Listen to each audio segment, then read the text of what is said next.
Hey, hey, Mystic Magic podcast fans. We are up for a calm episode today because today my guest is Lori Gibson Washington, also known as Lori G Dub. She's a laid back facilitator, a calming speaker and coach, and a witty blogger. So, this is what she calls the calming communications coach, and that's her trademark. Lori's a former instructor for international business negotiations at the University of California, Berkeley's International Diploma Program. She has over 20 years experience consulting and coaching in the differences in communications, in conflict resolution, and in leadership. Lori's a Sacramento area resident. She's a wife, daughter, and a bonus mom of two. She's the great grandmother, or Gigi, of two grandsons. And she was educated at Georgetown University and UCLA. She is a certified transformational life coach through the Life Mastery Institute. And so she does personality styles. She's certified to administer Myers-Briggs, LIFO, and FIRO Element B. We'll find out what that is later. Lori, as the calming coach, consults with groups to improve morale and to better understand cultural differences within teams for better productivity and profitability. She coaches individual professionals and leaders to get along with folk who disturb their calm. Welcome, Lori. Thank you, thank you, thank you. Well, you are like what everybody needs in their back pocket, aren't you? You are this person, and I just discovered this other thing about you, which was very interesting. I thought, I was like, okay, so she helps people get along who have to work together. And and I'm trying to think how it went. It was like um and I'll cut this part out. Uh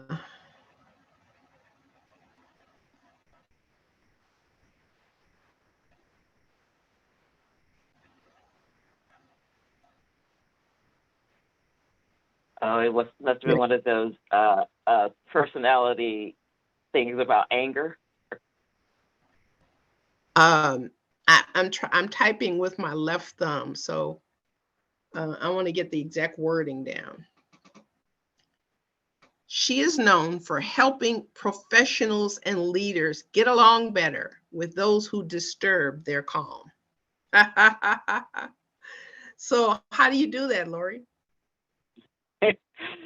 um, Interestingly, no, actually, I try to learn what motivates people. Um, and so if it's a group, I I talk to them individually. I find out what their issues are. Also find out what's most important to them, what triggers them, what makes their heart sing. Mm, And then um, as a group, we talk about it. I give them exercises to talk through what's the best way to communicate with me. I had a client come back to me to after I did the leaders. They wanted me to do the entire staff. And so one of her leaders said, "Oh, I really love that part about I feel best when you communicate with me like this.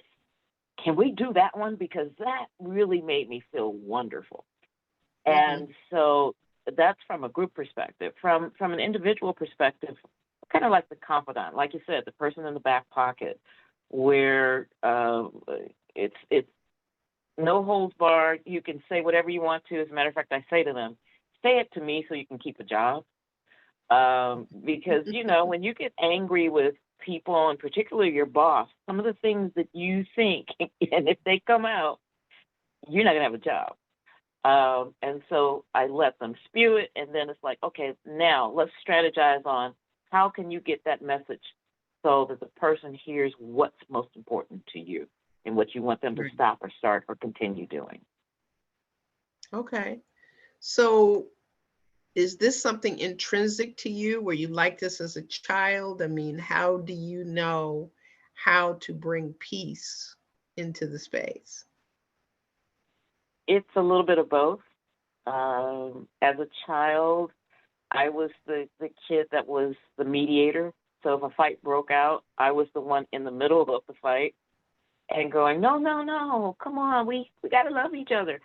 And the funny part is, the first 13 years of my life, I was in the hood. I was, as a matter of fact, one of the people that I broke up became one of the major guys with the Crips. But I Mm. could get in the middle and go, no, stop, stop. But I think that kind of frightened my parents, so that's why we kind of moved out of that neighborhood. But I am the one that if I see some type of conflict or see people not at peace, I want to try to help them. And then as I became an adult, then I started taking classes. And one of the classes that I took was something about human connection. And so I started really putting names to the stuff that I used to do, that I would do just intrinsically. And so I've just continued. It's just, life is just one ball of continuous learning, and I love learning about people, and I love learning how to help people feel better about talking with each other. Okay, so when you were doing this international business negotiations, Mm-hmm. what did that entail? Were you like the UN for uh, for business internationally? Uh, kind of. The program, unfortunately, is not in operation anymore, but it was a gap between a bachelor's degree and a master's degree in trying to help people figure out what they wanted to do. And so all of our students were from outside of the U.S. because it was to teach them how to do business in the U.S. And Okay. so the international business negotiations part was to show this is how people from Turkey negotiate. This is how people in the U.S. Negotiate. This is how we do it in Brazil. This is how they do it in Spain. This is how we do it in Japan. And we did it also with fun. I mean, it was I did that about 4 years, and apparently I became quite the hit in Brazil. People were walking down the streets of Brazil going, "There's this instructor lady in the U.S. You gotta take her class. You gotta take her class," because I would make it fun, and especially around time. And what I discovered in my research is that different cultures embrace time in different ways. And so, for instance, I had a gentleman from Japan, an older gentleman from Japan, who participated in the class, and he had gotten his bachelor's in the '60s. And so he said he wanted to do this because he wanted to see whether he wanted to pursue a master's or not. And so he would show up 2 hours before the session. Luckily, so did I. Although I am not one to be on time, so I would do it. I would show up 2 hours on time before, so I would be on time for class. And also, I did Myers Briggs with the group, so I'm an ENFP. So I'm an extrovert. I'm intuitive. I'm feeling. I'm perceiving. And as someone who's perceiving, I'm not always one to go for closure, so I can let things go and go and go and go and go. And that's part of the reason that time becomes relative for me. I had another student from Brazil who was also ENFP and always late. And he would say, "How do you do this? How do you show up on time? Because you and I are very similar." And I said, "That's because I set the time. I tell myself the time before it actually is, so I can actually be on time. So that even if I'm late, I'm still on time." Um, And so it was just interesting watching what they thought about the environment. Like we did sessions on putting a building together, finding real estate and saying, what are you going to build on this? This has trees, and it's it's a natural preserve, but now all of a sudden you can build on this. What I found was that cultures who valued the land and found it sacred would build around the trees. Mm-hmm. And those who had been educated in the U.S. were like, okay, we'll just mine those trees and we'll just get them out and we can use them for lumber and all this kind of stuff. So it was having people have those conversations about, okay, so what happens when your sensibilities are violated? What happens when you want to keep a tree and somebody's saying, cut that tree out? So we talked about doing those kinds of things. So how do you integrate these different personality types? Like, say you're extroverted, but then you're perceptive, and somebody else is introverted. Maybe How do sensing. you negotiate that? It's meeting people halfway. So, and it's understanding, again, what fuels people. So, for instance, as an extrovert, I get fueled by being around people. I love people. And so it's not just the noise of people, but it's just the people watching and all this kind of stuff. Introverts, when you look at it from a Myers-Briggs perspective, it's not so much that they're shy, it's not so much that they're quiet, but it's where they get their energy from. And so what I tell individuals and what I tell groups is make sure you know where people are getting their energy from. Don't crowd them out. And so I use the platinum rule versus the golden rule. As a matter of fact, I can't even really tell you the golden rule anymore because I keep talking about the platinum. But the platinum rule is treat people as they want to be treated. And so I tell them if they use the golden rule, if I treat you the way I want to be treated and you're an introvert, we're not going to get along. Because I'm going to be all over you. I'm going to be chatting. Because I see it with my husband. We are those opposites. And I think, well, he knows this. He's the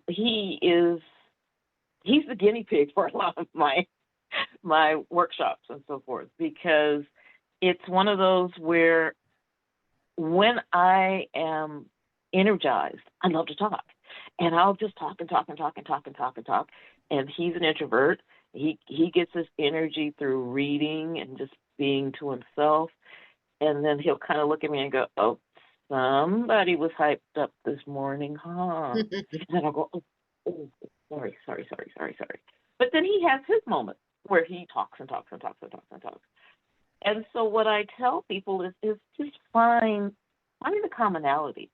Find what it feels like when you don't like that. Because I'm not a morning person. So I'm not extroverted. I don't get my energy from people in the morning. And so when I see an introvert and I see someone who's like, I think back and I will ask. That's the other thing that I tell people is if you don't know, ask. And that's Right. one of the ways of calming people down and getting people to see. And also, I'm finding as I'm getting older, I'm crediting my father for a lot of things. And he used to tell me there was a right and a wrong way of asking a question. And that the wrong way is when you incensed someone and you didn't get the information you needed. The right way was to really formulate it so that you could get the answer that you want. Not that you're manipulating people, but that you're actually getting from them what's coming from their heart. And that's important to me. I don't want answers where people are looking at me and going, okay, let's see, what does she want me to say? I want them to say what's really from their heart. I just recently had a situation. I'm sorry? Go ahead. Now, I just recently had a situation where I was in a mediation where these two women said they really wanted to get along because they were not getting along. and it was impacting the organization. And so with one of the women, I kept saying to her, why do you want to get along? Why do you want to do this? And she would parrot things like, oh, well, it's the right thing to do. Well, why is it the right thing to do?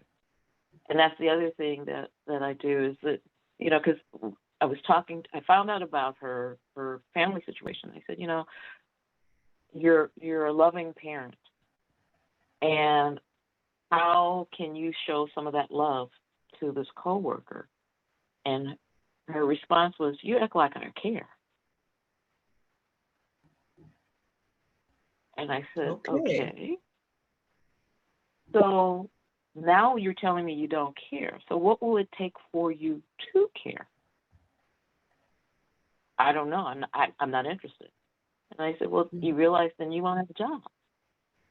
Mm-hmm. And she said, well, that's what I'll have to do. And actually I like doing that kind of work because I want to make sure that people aren't just paying lip service. Because at one point she says, we'll check off the box. We'll say that we've had these sessions and you get your money and I'll keep my job. And I was like, no, I'm willing to let go of the money if this isn't going to work. So tell me, where do you get this desire to be a mediator?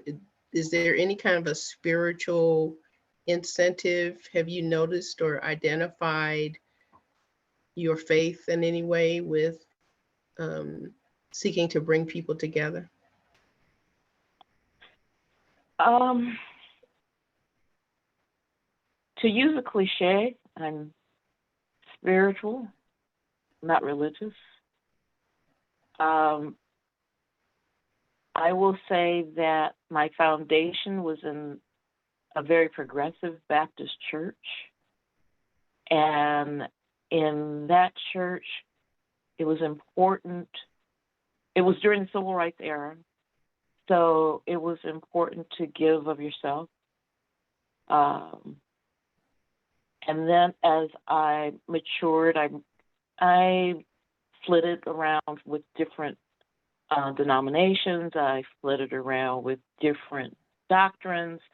I was around a lot of Jewish people in high school, later to find out that my father's father was Jewish. I used to always wonder why he was always having us in communities where there were blacks and Jews. My conversations with my parents was always around treating people fairly. And then Kwanzaa. I remember I was a child when Kwanzaa started getting celebrated. And one of the things that I latched onto was leave this world better than you found it. And then as a middle-aged adult, I started singing in Centers for Spiritual Living, CSLs. And it just resonated with me because it was bringing all the faith practices together, the best of all. And so that's what really drives me, is looking at everyone who is of faith, regardless of what their faith is. It is always looking at how do we treat people? How do we love people? Even within Christianity, sometimes it bothers me how Christianity is now presenting its faith. And so I will tell people that I am a new thought follower of Jesus' love. And that's who I am. I once had a spiritual reader tell me that she just saw Jesus all around me. And I was like, well, of course, I grew up in the Christian church. She's like, oh, no. No. That's who you are. And when I was 3, there was a woman who took me to Sunday school when my parents had the flu. And I remember her feeding me an egg salad sandwich, and while feeding me, touching my heart and saying, Jesus is in your heart. Mm-hmm. And that's something that it stays with me. And it's not about judging people, it's all about love. And so that's where I come from, and that's why I do what I do. That's beautiful. You're also a transformational life coach. What was that Right. journey like? Um, you How may did you know decide Mary. to do that? And Well, when I was doing workshops, inevitably someone would come up to me and say, "Will you be my coach?"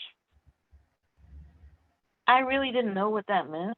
And so I would say, "Sure, you take me to dinner, I'll be your coach." And so I would take some of my materials after hearing what their issues were and, have like a mini workshop for them. mm-hmm. And after a few years of doing that and having my financial advisor go, "Yeah, come on now, you got to start charging for this." And I was like, "I don't know what to charge."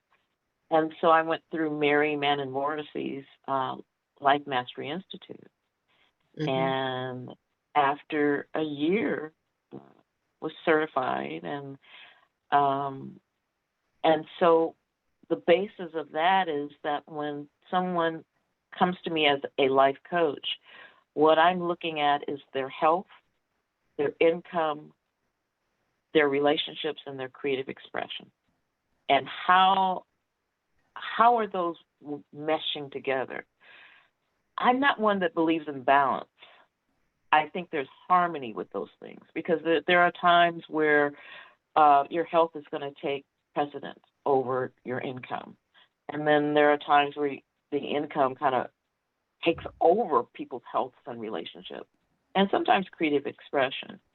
And so that's where I see the transformation, where people see at what point is my health the most important to me. What I'm finding is as we get older, all of a sudden health becomes very, very important. When we're younger, we don't think about health. We get health Right. insurance and it's like, "Well, I'm not paying for this." But as we get older, our bodies have adjusted to what we did when we were in our youth. And then, in terms of our income, what income do we need to be sufficient to live life sufficiently and also have health where you can rest? Um, what energy do you have in terms of relationships? How do you determine? I mean, because I'm one that I love to just have friends, and I used to love entertaining, and I used to love bringing people into my house. Well, now as I'm older, I don't have that kind of energy, and so it's more of, for my relationships, who are those folks that I feel unconditional love, and I can give them unconditional love, and where can we hang out where we can just be? Yeah. And then in terms of creative expression, what are you doing so that you can be creative, whatever creative means? I mean, for my husband, creative means reading. For me, creative means singing. Mm-hmm. And so in our relationship, what do we do to give each other that space? And that's what I tell my clients. What do you have to do in your life? I will tell you, at one point, I was the Western Region Director of Training for a company. The West went from Pittsburgh to Honolulu. I'm Wow. not quite sure. Yeah, I'm not quite sure whose map they were looking at. But anyway, because of that, I wasn't singing. Because of that, my relationships with people was really not doing well. And I had one person that said, "You really need to start singing because I can tell you're not singing because it's hard to be around you." I even had a coworker who came up to me and she said, "When you first came here, you were loving and we loved you. Now it's hard to like you." Ooh. And and as I say, I did what any responsible leader would do. I cried, I just because she was speaking truth to power, and that's when I started kind of going, okay, really looking at myself. And I took a year to say, who am I? What am I? And what do I want to do? That's also what I want my clients to do. But sometimes in our get rich quick world, we want to do everything quick. So we want to transform quickly, and you can't. It takes time. It takes Right. having the dream. You have to decide what you want. And then when you hit those speed bumps, to say, what do I need to do? And not just stop. And that's where I come in as a coach, is during those speed bump times to lift people up, to cheer them on, to tell them, and give them some wisdom around how, because a lot of times the speed bumps are people. They're people who are saying, you can't do that. Mm. And it's me saying, yes, you can. Why do you think you can? Are you doing it just because they said that? They're not walking your walk. Right. So are you singing now? Not like I used to, but I do it during workshops. I love bringing music into workshops. You So were you were a lot of, quite the singer. You were like part of the Oakland ensemble or something, weren't you? yeah, Like one of the the Oakland, first couple of people that right. were hired? Well, in the Oakland Interfaith Gospel Choir, when let's see, I auditioned in 1997, and I understand there were 100 people who auditioned the year that I auditioned. I was number 2 pick. All right. So, and that was a wonderful 10-year ride. I mean, it was just because actually I got to do all the things that I love to do. I got to sing. I got to have relationships with some of the most wonderfully spiritual people I've ever met in life. As a matter of fact, now that I'm out of the choir, I'm still connected to the choir and connected to members. Even some of the newer members, they're like, don't remember what section she's in, but she's with us. I had my husband we used to call him a choir groupie. He would sell CDs for us and things like that. And then I also was a consultant for the board of directors for the choir, and used to do retreats. For 5 years, I would do the choir retreats around Calm, because, think about it, Oakland interfaith. So you got folks Right. from all over Oakland who, at the time I was in, they were saying, we're Baptist, we're Catholic, we're confused, we're atheists. You have all of those singing beautiful music, but at certain points, people don't get along. They don't see eye to eye.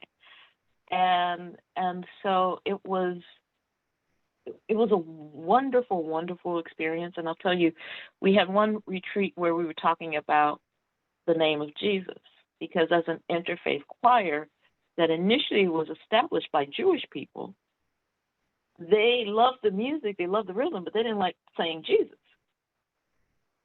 And we actually had a retreat around that.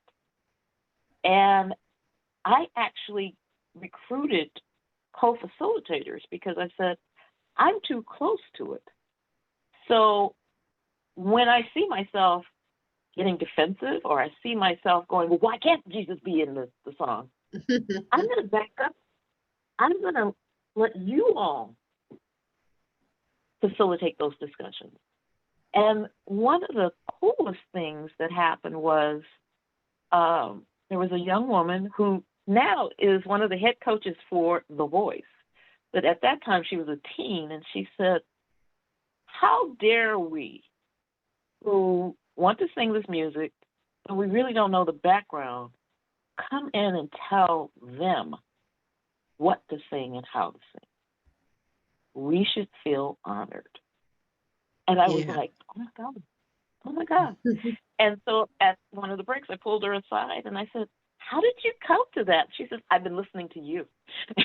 So, that's one of those moments that feels good. Let me ask you a couple of things.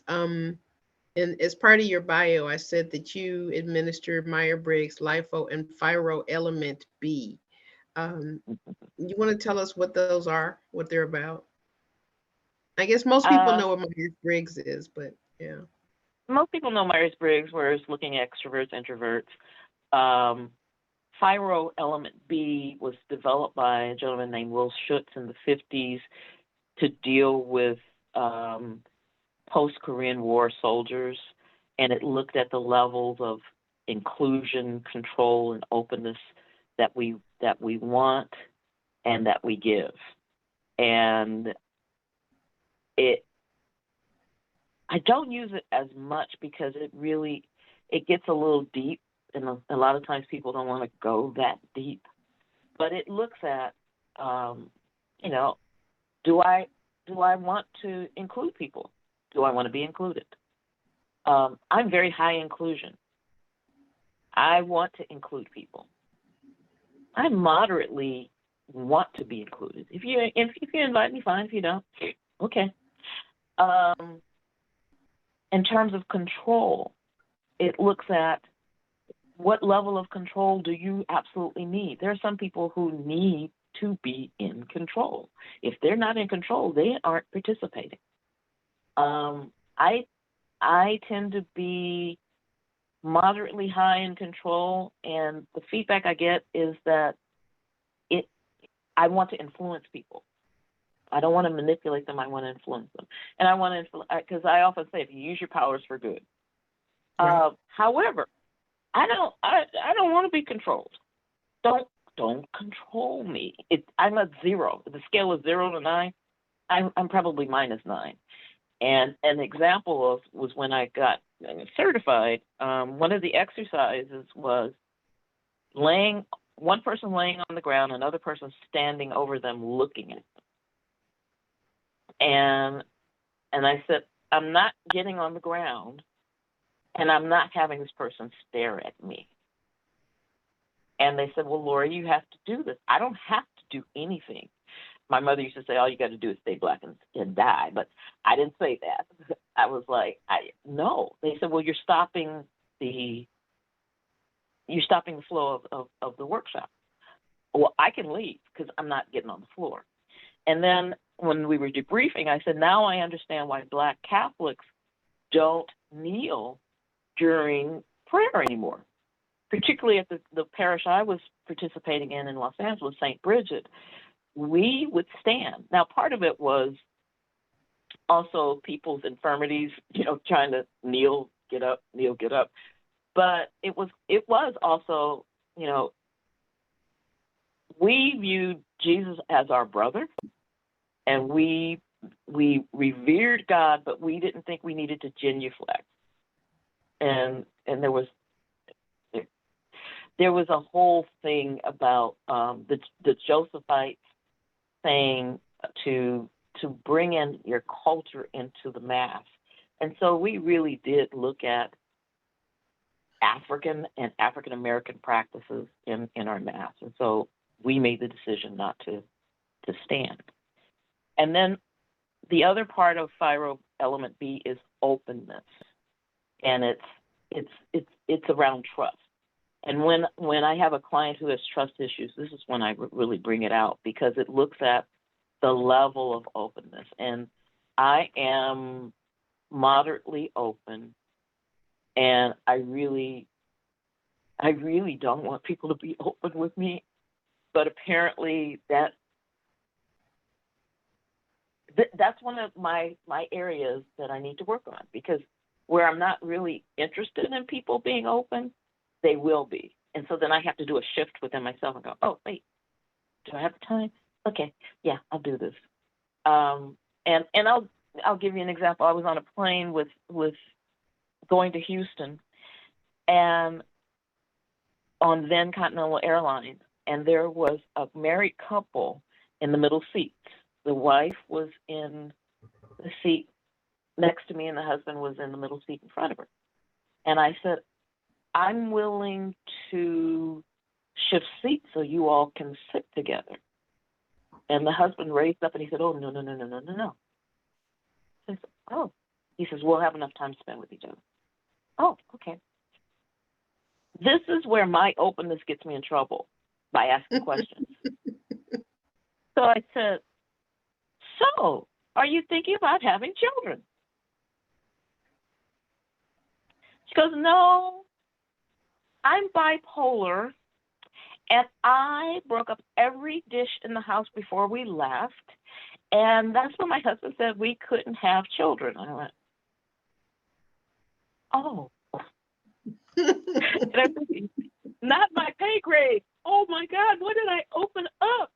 And she Right. talked to me the rest of the flight. And so that's what I mean about, there are just some things I just don't want to know, but I will ask a question and people will go through the door. So, Well, let me ask a that's fun. question. Uh-huh. You mentioned that you have this way of helping people understand cultural differences, and that's money right there. And I mean, in terms of, that's the value that we need most in the world right now. What is that process? The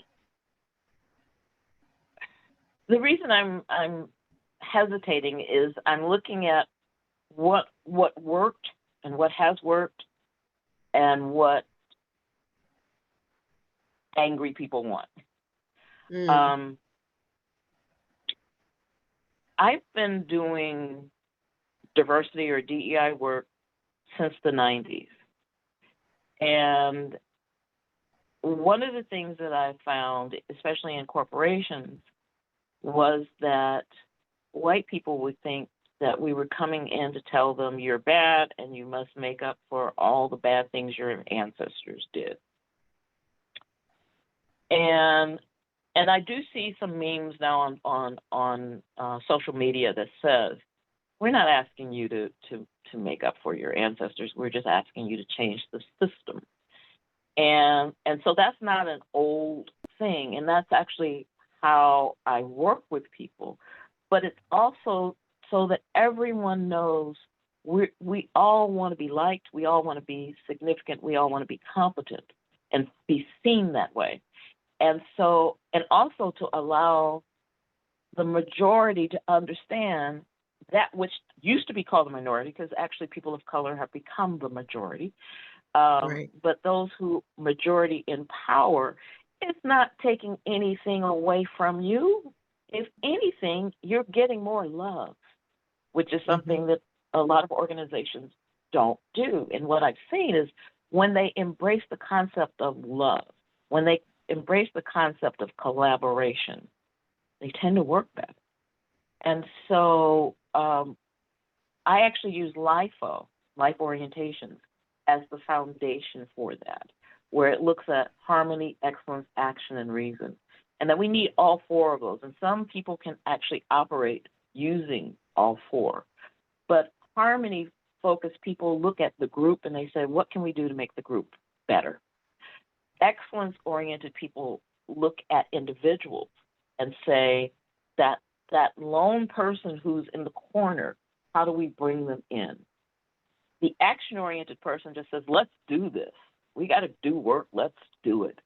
And then the reason-oriented person can give you the 100 steps to get it done. We need all of those. If you don't have, if you're missing one of them, then things don't get done. If the action-oriented person is just there doing action. So we're going to have DEI. We're going to embrace. We're going to include people. Okay, what's your plan?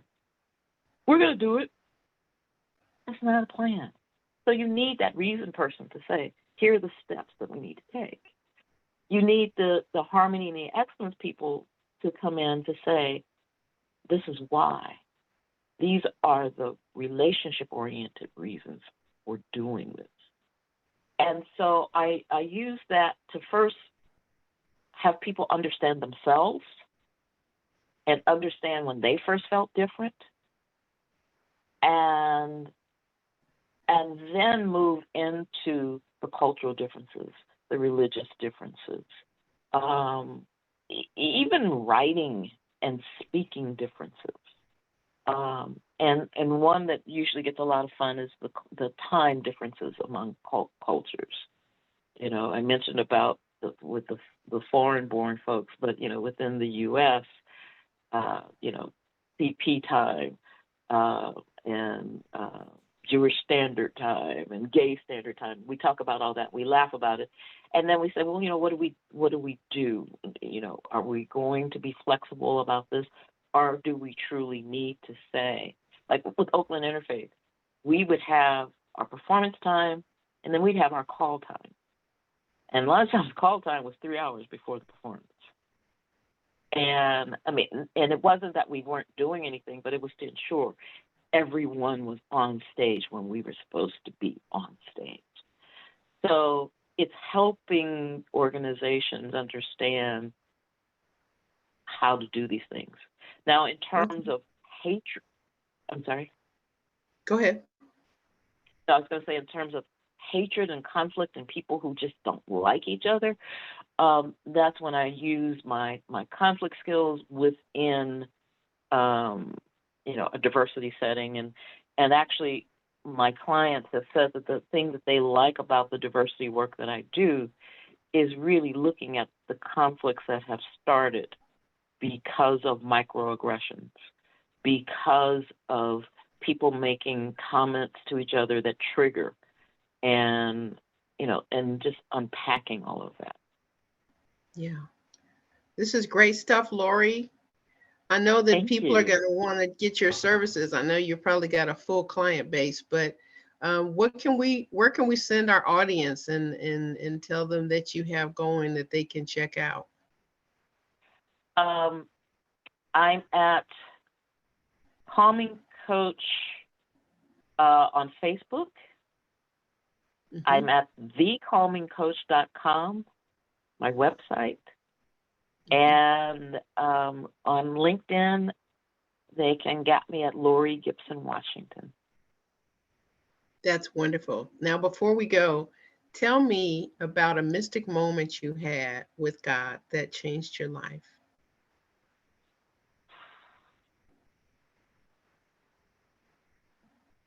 I've had so many. I guess the mystic moment I had with God is when I believed in God, most believed in God, and believed in angels that he sends out. I was a student at UCLA, working in the psychology department, was talking with some of the professors, and one professor I was working for, and this bookshelf just fell off the bracket, and the book started heading toward me. And I felt someone put their hands on my shoulders and pull me back and save me from that avalanche of books. And I looked at them and I said, I don't know who did that, but thank you. And they looked at me and they said, we were all in front of you. We didn't do that. And that's when I smiled to myself and I went, that was God. That was God's angel. Yes. And that's when I know He, Spirit, is always with me. Yes. Well, Lori, you are such a wonderful energy to be around and such brilliance that you bring. And I'm just really grateful that you're my friend. Thanks for coming to Mystic Magic. You're welcome. And I'm so glad we're friends. So glad. This is Mystic Magic, exploring our spirit to understand our lives.